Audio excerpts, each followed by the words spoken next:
Welcome to another empowering episode of Strive 365, your go-to source for conquering life's challenges and thriving no matter the odds. Whether you're seeking mental, physical, emotional, or spiritual growth, we're here to help guide you toward a better life. I'm your host, Justin Arnold, coming from the amazing Rockbox Studios here in Rochester, New York. And we have a very special episode here on Strive 365 today. We're going to dive into the extraordinary world of an 11-year-old little man who's wise beyond his years. At least I feel so.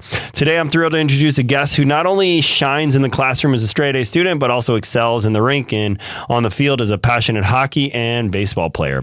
Off the field, he's a strategic thinker engaging in the game of chess with a keen mind for tactics and foresight. But it's not all the competition for him.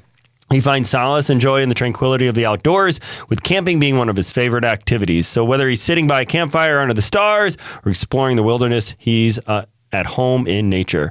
His favorite color is blue, reflecting his depth and calmness, qualities that carries into every aspect of his young life. Today, we're not just speaking with a remarkable young individual. I have the privilege of interviewing my son. His insight and perspectives have a refreshing glimpse into the world through the eyes of an 11-year-old who navigates life's challenges with grace, intelligence, and infectious enthusiasm for learning and growing every day. So join us as we explore lessons in a balanced growth, overcoming obstacles, and the pure joy of childhood from someone who embodies the spirit, I believe, of Strive 365. And this all stemmed from this kid when it's just him and I, one-on-one, and I have two other children.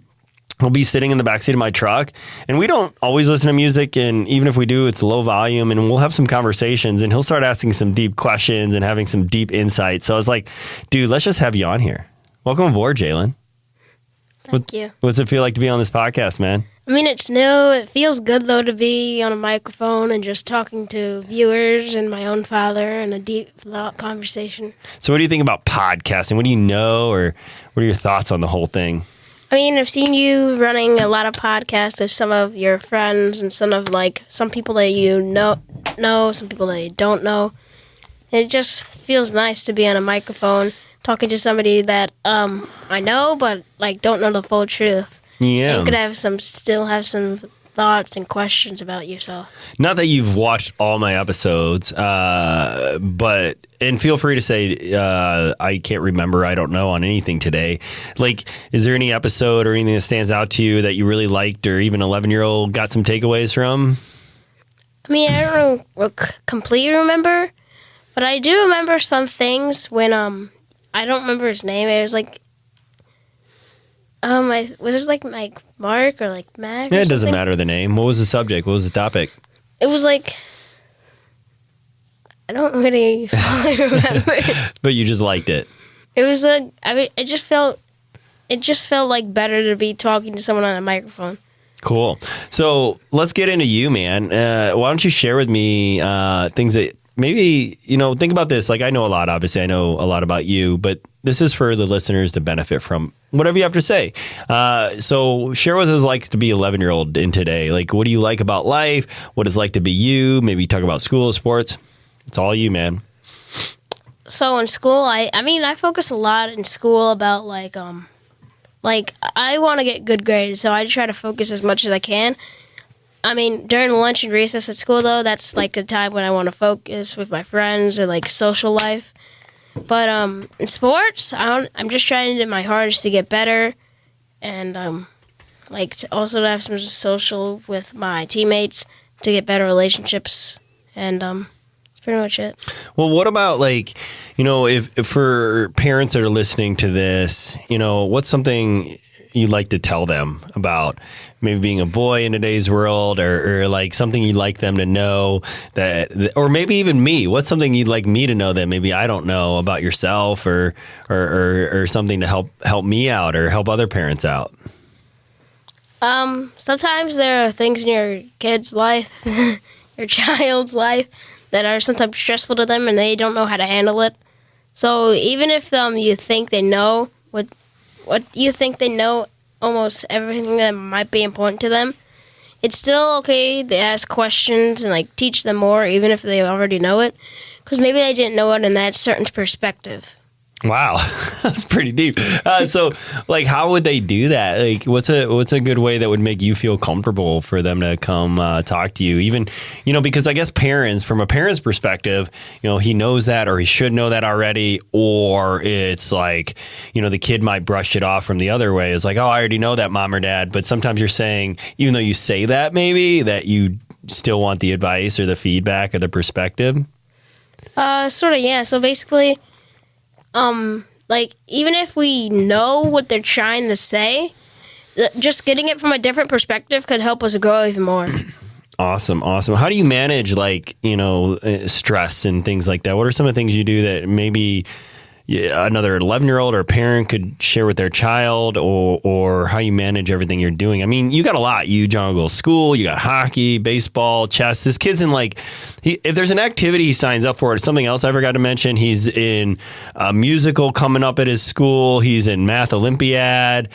Is there anything else left off there, bud? Music. Oh, yeah. Dude, he's an amazing percussionist. I can't believe I left that off, too. Like, he takes lessons in Eastman School of Music, and he's got a scholarship there. And he also, he's in jazz band. He's in concert band. Yeah, it's a lot. So, how do you manage not only your time for these activities, but, like, maybe something you learn from them or stress or whatever you want to chat about on that, man? So I've learned a few things from all the things I've juggled, like my sports, music, and like school activities. Most of these things, actually every single one of them, everything you do helps you through problems. And even if it's not every single problem that you face, it could help you through different problems. So, like Math Olympiad, for example. So, you're not that good at math. Math Olympiad isn't just trying to. It doesn't matter what score you get, as long as you get. So, in Math Olympiad, there's basically 5 questions you have to answer. Sometimes there's more, sometimes there's less. And it doesn't matter if you don't have to get all of them right. It's just for fun, and you're just trying to get better at math. There's maybe some things that you don't like. So, how do they help you get through other problems? Like, so you're talking about Math Olympiad. So how do they are you talking about like life problems, or what kind of problems are we discussing here? I mean, if you're talking about like sports or instruments, like those can help you for different problems, like persevering. Persevering is a good problem to go through, because if you're feeling like you should give up, or you're not trying, or you don't think you're going at your best, just keep trying harder, because eventually you'll get there. Yeah, that's some good advice. What about when it's hard to persevere? Like, what if, as a child, what if you don't make a team that you didn't want to make, or you didn't get the grade or the spot or the instrument, or you didn't get where you wanted to in the classroom? How do you manage that, or especially using some of these skills that you talk about, or like chess, man? This kid's really good at chess. There's a point, like, I got 2 kids that are really good, and I'll say this. So this kid's really good at chess, and so is my older daughter, but it's one of those where, like, I wouldn't put much effort into it and I would win, and sometimes I lose, but it was basically because I wasn't really putting much effort into it. Now I really got to think.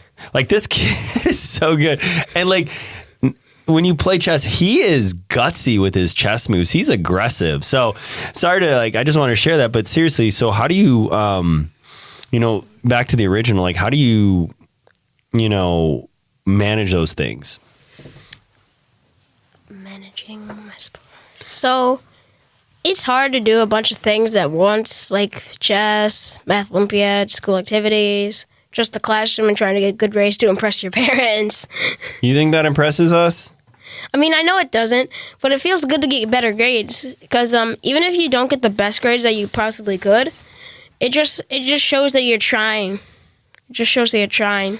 Yeah, and I think that's it as a parent. Like, I just so you know, I just want to, like, with mom and I, like, it's always about putting in your best effort. You control what you can. You've heard me say that a lot, right? Yeah. And what's your takeaway when I say that? So control what you can. Like, there's some things in our life that we can't control, like ourselves and what we do. But there's some things, like, we can't control. Like, we can't control other people. We can't control what they do. We can't control, like, the things that God will do. We can't control the things how the world would turn out eventually. But it's like, if we control ourselves and control the things that we can't control, like our emotions, our ego, and things like that, will have a better life, just not mentally, but physically. Cool. Yeah. I mean, I would agree with you. So that's some good advice. So how do you, it's not always easy, right? Like controlling your emotions, controlling your ego, like you mentioned. So how do you, in the times that you've controlled it, what have you done? So I just walk away from the situation. Not all the time, but if I'm just feeling really stressed out, I just try to walk away from the situation, but not like in a rude. I try not to do it in a rude way, which is hard because I've got all these emotions just floating around in my head. And what's my that like? Let's walk us down that we've all been. Anyone that's over the age of 11 has been 11 once. Especially an 11-year-old boy, but it's been a while since I'm 43, so it's been a while. Like, walk us through what your head feels like when all those are going through your mind, all those emotions, because many of us, I feel, have forgotten. So there are some books that I've read, and it happens to everybody. Share those books if you want to. So, Way of the Warrior Kid is a great book that I can go to. If your kid is like going through some stress thoughts, like Way of the Warrior Kid is a great way to like help them control their emotions, help them to persevere. It just make sure they're taking notes just to learn a few more things than they ever thought could happen. Just a few tips in the book there. What are some tips? So his name is Mark, and he has an uncle. And he's a Navy SEAL, but he comes back for the summer to like go to college. And for the summer he stays with his son, his nephew, Mark. And as soon as he comes back, he starts training him because he can't do any pull-ups, so he trains him to do pull-ups, and he makes him a better, healthier, and smarter person. Cool. And so, are you doing a lot of pull-ups now? I already know the answer, but the listeners don't. Yeah, I've been doing a lot of pull-ups. I've been working hard with my banded pull-ups and some of the negative work when you hold yourself over the bar and for as long as you can and then slowly go down. So I've been doing a lot of pull-up workouts, and I can, by myself, without doing the band, I can do like 3 or 4 pull-ups by myself. But at the beginning of when I started doing pull-ups, I could only do like I couldn't do any, like Mark. Yeah, and this was a few months ago, right? Yeah. Or was this beginning of school year or something? This is like the beginning of 6th grade. I couldn't really do any pull-ups. I could only do like 1 pull-up. But now, in the spring, I've been working hard, I've been training, and now I can do like 4 or 5 pull-ups by myself. How does that make you feel? I mean, it makes me feel good that I can train now, and since you have a gym, it helps me feel... You're welcome. So, like, 4 or 5 may not sound like a lot, but that's a lot to you, isn't it? Yeah. I mean, I know it's not the best. I mean, I know I can do better, and I'm going to keep trying until I can do 10 by the end of the school year, which is a pretty good goal. I mean, even though I may not get there, I'll keep working and keep trying hard. And know if I keep making mistakes, if I make a mistake, it's fine, because as long as I learn from that mistake, it's fine.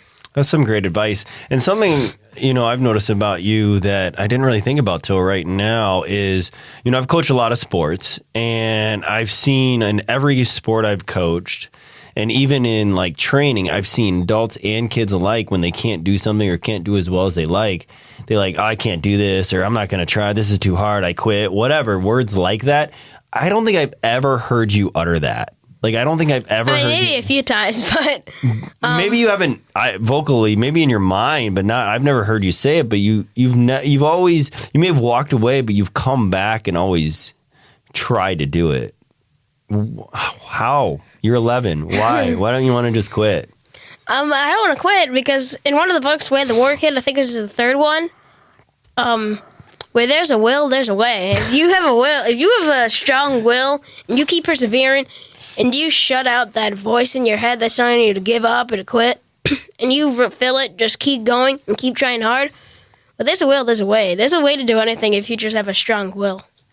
Man, how do you develop that? Like, that's such great advice for anybody, adults alike, man. I need to be reminded of that. Just like where there's a will, there's a way, and you got to shut that voice off in your head, man. So, dude, how do you do that? You're 11. You got so much going on. You got so much noise, all these kids, like different perspectives. I mean, I would imagine not the majority of kids at 11 aren't thinking like this. Maybe they are, but I'm not in school. So how are you doing that, man? I know it's just a book, but you can read a book and put it down and walk away. But it sounds like you're encapsulating that. You're using that. So if I'm trying to get my will stronger, I mean, I'm not trying to get into more situations, but if I do get in a situation, I just think, and if my mind is telling me to give up and telling me to quit, I keep going. I tell it the opposite. I tell them I just What's keep some going. words you use? How about that? Share with some people that like words that you might say to yourself in those moments where it gets really tough and it gets really hard, and where part of you in your mind wants to quit, and you're like saying, no, we got this. Or what are you saying to yourself? I mean, there are hundreds of possible words to say, but the main words that I say are like, just keep going, don't quit, persevere, other things like those words. Those are the ones that help me the strongest. I mean, you may have different words that help you have a stronger will, but those are like my key words that help me have a stronger will.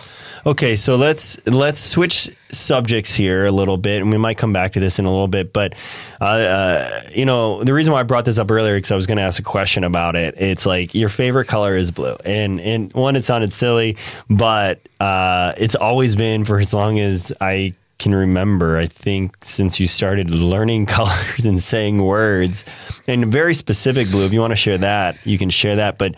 My question is, if you could paint one thing in the world blue to make it better, what would it be and why?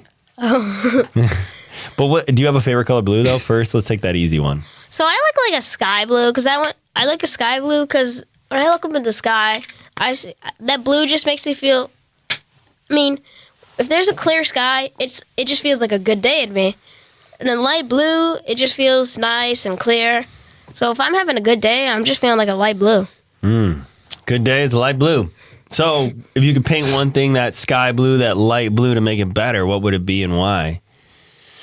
Breathe in, think about it. See, I never thought this would be a hard question. Oh, man. Okay. It's actually kind of tough. Well, how about let's just take away the blue part if you want to. And if there's one thing in this world you can make better, what would it be and why? The whole planet. People. What about people? I wouldn't want to color them blue. I don't want to make Well, this is Blue Man Group, and we're all like amazing like percussionists. That'd be pretty cool, right? And we've got to see them. Their last show there before COVID, that was really cool. But why people? Why would you want to make them better? So what about them maybe? Everybody's having tough times in this time of society. You think so? Yeah. Okay. I mean, there's a lot of negative energy going around. People are smoking. People are going to the hospital and dying more than ever now. You think so? I don't know. I haven't looked at the stats. I'm just curious how you found this out. So I'll look it up while you're doing that. I'm not trying to be a little negative here, no, you're not. Yeah. I don't remember. How about this? From your perspective, it looks like a lot of people are hurting. Would that be a correct analysis? Yeah. We don't have to say why or what, but from your perspective, okay. People are going through a lot of pain in my perspective right now. So what would you do to change that? I mean, I know this probably is impossible, but if I could do this, I would try to gather everyone across the world into one country, like one area. So we could talk about God, talk about how to make people's lives better, try to make it a better world for not just me, but others, so everybody can get their way. I mean, they probably should know that not everything's going to happen in their way. And some things are going to change and they're not going to like it, but it's going to happen. What are some things you said people, you think there's a lot of negative energy. So like, obviously that's your perspective and you see it. What's a way to change it to bring the light, to be the light? Because I know you already know this, like you are the energy you surround yourself around with, right? Yeah. Well, so how do you stay so vibrant and bright and cheerful, and how could you encourage others to do that? So if you are what you surround yourself with, and the energy and how other people act. So if we just get enough people and that have really good energy, maybe we could keep talking to get better energy, and eventually it would spread, and eventually I mean, there will still be pain and there will still be hurt. Things are going to happen that we won't like, but it'll make us a better community of people. I agree. So what are some tips you'd give people to, like, let me give you an example. So kids, 11-year-olds, they may not have as good as life as you. They may not have two parents. They may not have all access to everything you have. So what's one thing they could do for free first thing when they wake up that you would encourage them? Maybe they don't have the books that you can read. It sounds to me like, you got some good things from my perspective. I think you got a pretty abundant life. You're welcome. Love you, buddy. But no, so what would you encourage, or even the parents listening, I'll give you an option or both, that maybe are struggling with their 11-year-old? What are some tips or tools or advice or thoughts in your perspective? So parents are great people. I'll just say that. No matter what. I mean, they have their moments when they're going to flip out or they're going to get angry. I don't know what you're talking about. But never. They're just trying to make sure you have the best life you possibly can. They're always looking out for you and trying to make sure that you have a good life, the best life that you could have. They're trying to make you happy no matter what. And they know eventually that they're not going to have you for much longer. I mean, they know that eventually they're going to have to go on their life without you. That's something I was actually listening to the other day, and something I was reading on about. I was actually reading something about Marcus Aurelius, and many of my listeners are probably familiar with it. But it was the idea, because he had lost like 5 or 6 children, and you don't know that, you do know it now. So every time he kissed one goodnight, he would, this may be the last time they see each other. And so he thought about that, like, as they were going to bed.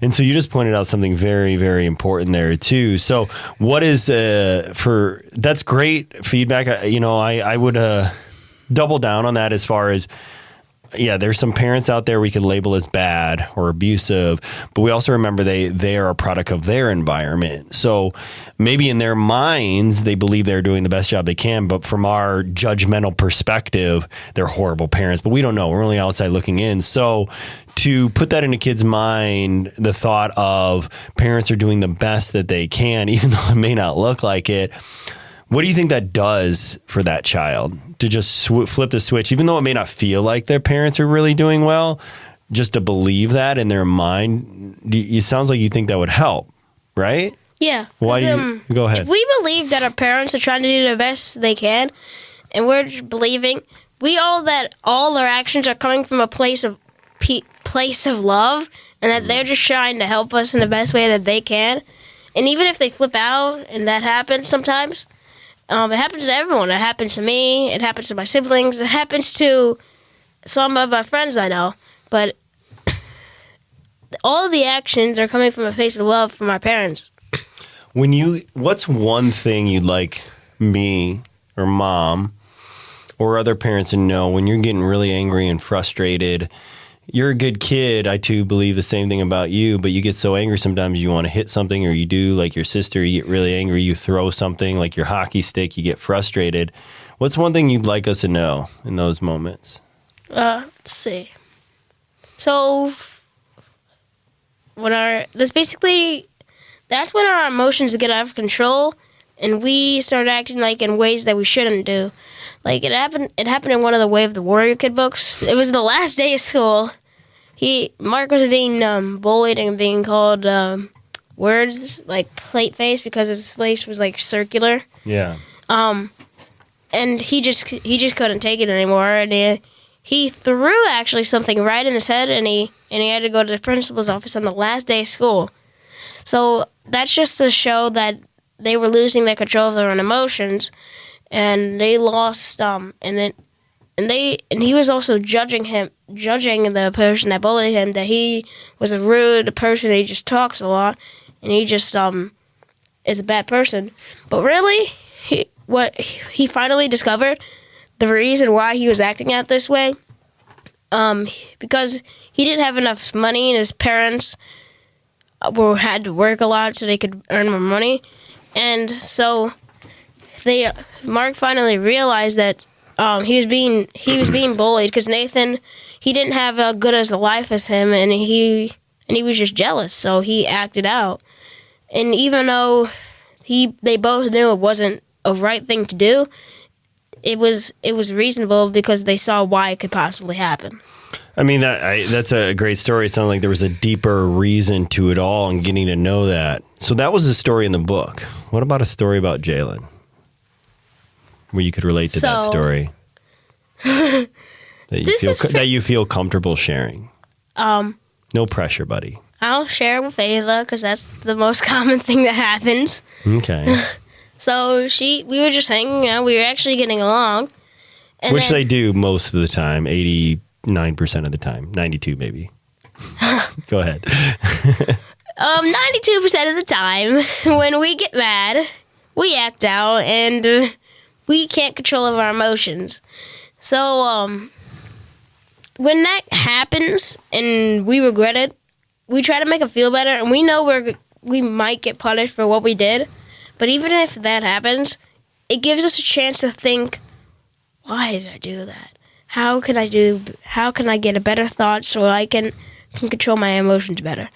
And I think that gives us a good opportunity to think why we did it and help us become a better person in a way to control our emotions, but also a better person to control to help the situations or these problems not happen as common as they do. So from a parent's view, all they see is you hit your sister or you got really angry through your stick. So we don't know what's going on there. And sometimes even parents, we just get upset that you threw a glass across the room or whatever, got really angry, lost your temper. So we want to almost control that as a parent because that's bad behavior, and we want to punish or do something or yell or reprimand or stop whatever's going on. But what you're saying is there's not always, but sometimes there's something else going on there and you don't even know it in the moment because you're 11. How can you share that with a parent? What's a good way that a kid could share that with me, for example? How could you come to me and be like, Dad, whatever, what's a good way that you've done or you could do that some of our listeners, so then we can, the whole point is, I guess what I'm trying to get at is just like we want you to understand us, we want to understand you better. Even though we've been there, it doesn't mean we understand your mind. You're you. I'm not Jalen. Never been, never will. Nobody's the same. That's what's unique of how God created us. Nobody is the same exact person. I mean, we may be similar in some ways, but nobody's going to be exactly the same as the same person. Nobody has the same DNA as another person, not even twins. They may look the same, but their likes are completely different. What they like is completely different. So even if you think you're the same, it's not like that. I mean, there's gonna be some times when you have some similarities. You're gonna have some good times. You're gonna have some bad times. There's gonna be some disagreements, some agreements. But just the thing, looping back to what you said, helping parents understand why we do this. It's we're young. Everybody knows that. We're young. We don't have the best control over our emotions. And even though we try our best. Adults don't either. Yeah. But so we have siblings. Even though not everybody has siblings, but we all have troubles and problems with relationships with people, yeah. Uh-huh. Mm-hmm. And there's going to be arguments. There's going to be ups and there's going to be downs. So just a thing to remember, just remember that some people are going through the same thing that you are going through. Some people are going through, it may be not the same thing, but it's going to be similar. People are going through things that they can't control. So it's just best to understand that even if they may have hurt someone in a way that they shouldn't have, it may not have been just them. It may have been a part of someone else, or they just acted out and they just couldn't control it. Yeah, so maybe ask questions, get to the deeper when things have calmed down and simmered down. So let's switch back into sports a little bit. What's one of the most important lessons playing sports has maybe taught you, Jalen? In a way that providing this lesson that has taught you that could help others? So no matter their age, doesn't have to be 11, doesn't have to be boy, girl. Just what's an important lesson playing sports has taught you? So That you haven't mentioned yet. What I'm thinking about right now is sports. It actually loops back to arguments with our emotions. So, I think you said this once. I think this is where I got it from. React, and what was the other one? It was like Respond. React and respond, yeah. So, responding is when we wait a little bit and we stay calm until we know when the right decision is to act. And that's what we should do in our emotions. We should respond in a calm way. But reacting, that's when in sports you need to react. You gotta act fast. I mean, not all the time. Sometimes there's gonna be some chances to respond. But most of the time, if you have the puck and two people are coming at you, you gotta react. Yeah, you gotta react. You gotta go fast. Yeah. You gotta pop it into your head. No thinking, just react in those moments. That's why you got to build those reps, and bring it from the subconscious. And then others are just responding as far as, let's talk about receiving too, receiving information. As a kid, as an 11-year-old, who's been through various coaches, you've been playing this sport since 3, when do you feel is the best? This would be good for coaches to hear. That's what I'm going at. When, how do I want to say this? How do you receive information best, from a coach? And and then the other, what has been a reaction from a coach that you don't receive well? Let's see. So a good response from a coach, they have a good coach, they have a calm voice. They may seem a little disappointed, but they got a calm voice. They're trying to make coaches, they're not trying to, good coaches, they're not always have their mind on winning. They're just trying to make sure you have fun and you're getting to a better potential that you could have. Sure, it's fun to win. It's way much more fun to win than to lose. But it's just important to have fun playing the sport and just getting better perspective and a better version of you in that sport. What about the opposite of it? When have you not received information from a coach? When has it been something where you maybe shut down or became deaf to whatever they were saying? Can you describe that? I'm just getting at the idea is this would be good for a coach to hear, because when you're this way, kids may not be hearing you. You're coaching me this season, so this is going to be good for you too. Oh man. Yeah. No, I'm trying to get some tips, buddy. So, I'm not saying that, so no coaches are completely bad where they don't do anything right. There are no coaches like that. Every coach has good moments and bad moments. Every coach has ups and downs. And sometimes everybody makes mistakes. Everybody makes mistakes. The coaches are going to make mistakes. You're going to make mistakes. But as long as you learn from those mistakes, it's going to be all right. I agree. So that's a great one to go into overcoming challenges. Can you share a time when you faced a challenge, either in sports, school, with friends, maybe with me, and you overcame it? Probably not me. Please don't. No, I'm just kidding. Whatever you want to share where you face a challenge in your life that comes to mind and how you overcame it. Let's see. So this is actually going to help Ava a little bit. Challenges. Lifting the puck when I was younger. It took a while, actually. Yeah. I think Ava actually learned how to lift the puck faster than me. I did. That's a nice compliment. But everybody's going to go through challenges. And it's just best to have a better not better conversation. It's just best to have a better perspective. Put yourself in their shoes to have a little bit better, to help other people. Yeah. So when you weren't being able to lift the puck, what was going through your mind? Were you mad? Were you angry? You want to quit? What? I was mad and I was angry and I wanted to quit. Oh, okay. But then I didn't know this. You know this. I thought I told you that I wanted to quit. No, I thought you wanted to quit not from that. I thought you wanted to quit because it was getting hard all around, and also it was getting more aggressive and you were worried about getting hurt. Yeah, but and this loops back to some other topics, persevering. Just ignore that. Don't worry about it. Just persevering, because if you don't persevere, you're basically just you're basically just grabbing up all your dreams and throwing them in the trash. Wow. Thanks for that, reality check. So you said persevere a lot. What does that word mean to you? It means I think persevere and will are kind of similar, but they're not really the same, but they're similar.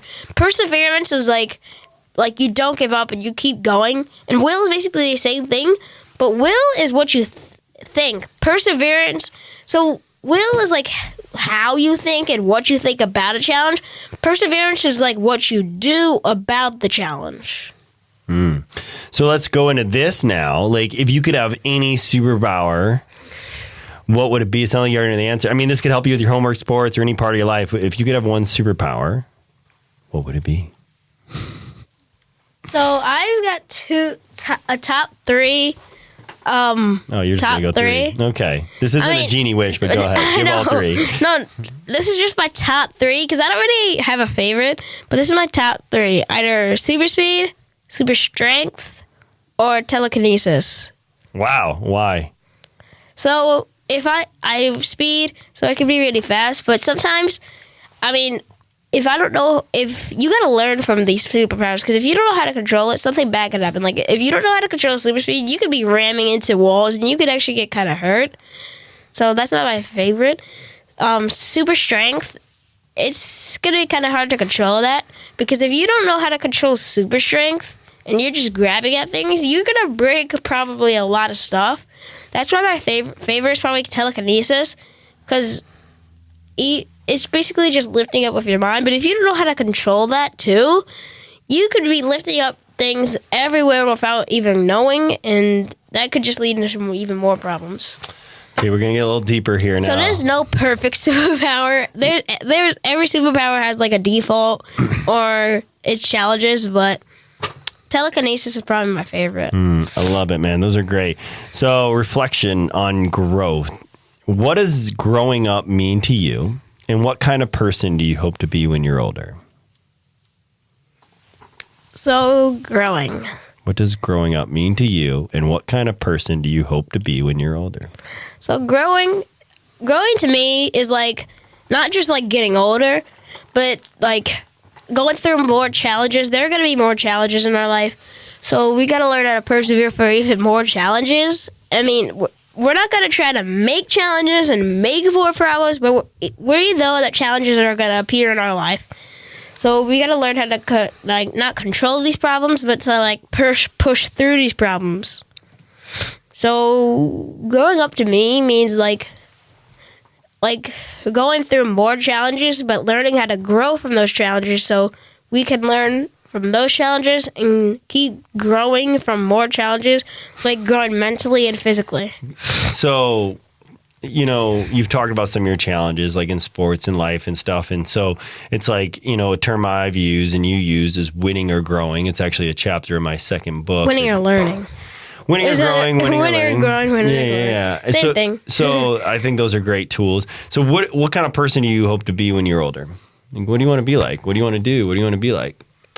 So I want to play in the NHL. I think that's pretty obvious to you, but I know that I'm gonna have to work hard. I can't just expect to get somewhere and just I think I might get into the NHL. I'm gonna go to the NHL. Like, you have to work hard to get to your goals, and if you're not trying to get to your goals, if you're not working hard, if you're not persevering, again, you're just throwing your dreams in the trash. Well, what if you don't make it to the NHL?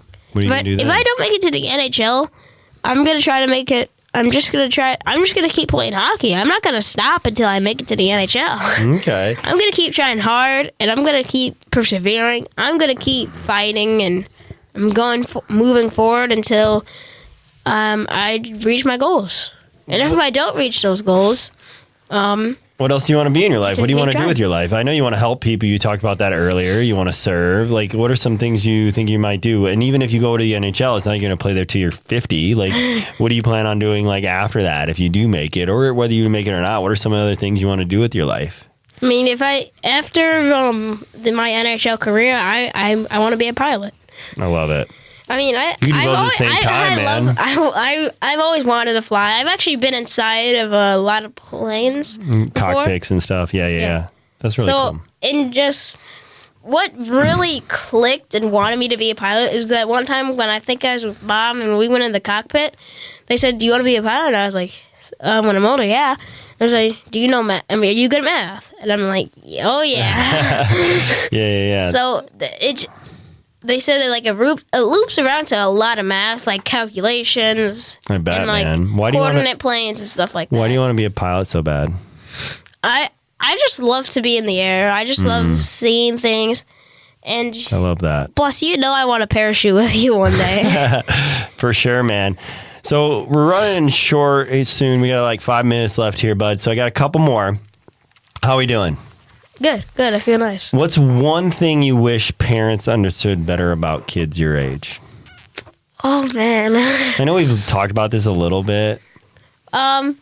So one thing I wish they could understand is how things aren't always going to be perfect in their life. And they know we're going through stress, but they know we're going through a lot of pain. I mean, not like some of the pain that they're going through, but they know that we can't handle all the pain and all the problems that we're going through. And I think I wish they knew what our problems were so they could help us more and just not only help us become better with these problems, but also make them better at helping people accomplish things and helping accomplish their own problems too. So you said you wish they knew your problems. How can parents better understand their kids' problems? Just asking what's wrong, asking how can they help, and if they don't respond, just give them more time. Just give them more time. So simple. I love it. So I mean, I'm not saying like give them a whole week because they'll probably already forget by then. Like just wait till the next day or the day after that. What about write it down? Writing things down actually helps a lot because you'll if you write something down and you remember that, you're gonna probably remember it for the rest of your life. So we just asked you one thing you wish parents understood about kids your age. What's one thing you wish kids knew your age that you may not think they do or understand? I wish kids. I actually already said this, but I wish kids they all knew that their parents are just trying their best to do, and they're just trying their best way to make sure their kids have the best life that they can, and every single one of their actions is coming from a place of love. I love that. Hey, so a couple more things. You love camping. Can you tell us about one of your favorite camping memories and why it stands out, man? When we went to Hershey Park. Ooh, why? I mean, probably pretty obvious there, but it was actually fun. My favorite ride there was it was like that indoor one. That was kind of like the whirlwind at Savory's, like the indoor one. Yeah. I forgot what it was called, though. Why do you like roller coasters so much? Roller coasters just make you feel free. They make you feel more freely. And plus, I like the Fahrenheit was actually so much fun. I mean, you went up all the way and you curved over. It was like one of the best ones there, in my opinion. It just makes me... I love just feeling the wind in my face.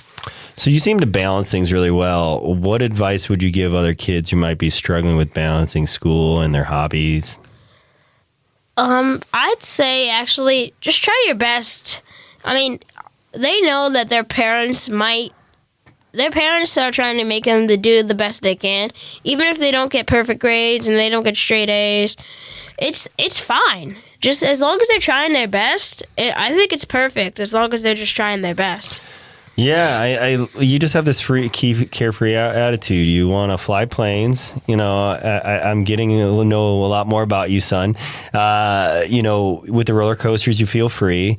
So, you know, man, what's something you're really looking forward to in this next year, into this year, maybe even in next year? Is there anything?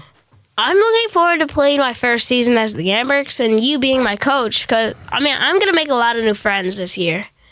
I mean, even though I might not see them again, it's gonna be fun to try something new and to try a different organization.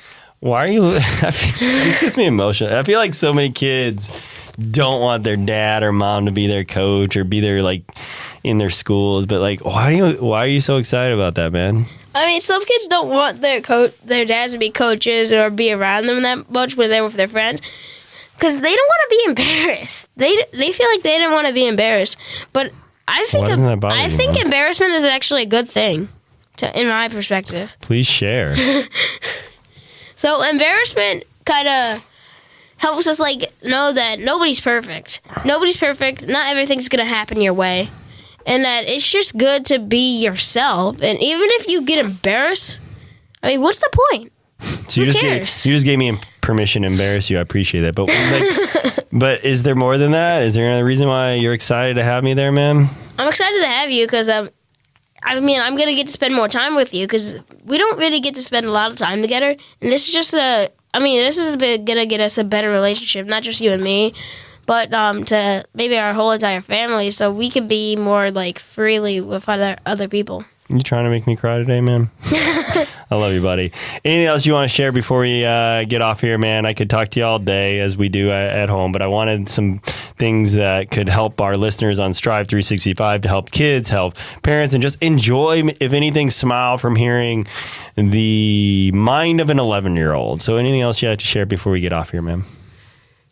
No, I don't. I think I've covered a lot. I don't have anything else to say. You're good? You enjoy this? Mm-hmm. You want to do this again? Yeah. All right. Well, thanks for coming on, Jalen. This kid does not have any social media, so I would not be putting links below. But if you like this episode and you think it might benefit you or others, in fact, I'm pretty sure it will. Or if you just want to smile and have a nice joy-filled 45 minutes of listening to me and my son, be sure to like, share, and subscribe and comment, because all those things get more viewers, get more things going around, and to benefit all those. And that's one simple thing you can do on the daily to help other people, because this is a completely free, done-for-you podcast, free content to help everyone who listens and watches. So thank you for tuning in to another episode of Strive 365. Take care. Thank you for watching this episode of Strive 365. The life of an 11-year-old boy. Thanks, buddy. I love it. That was better than anything I could ever say.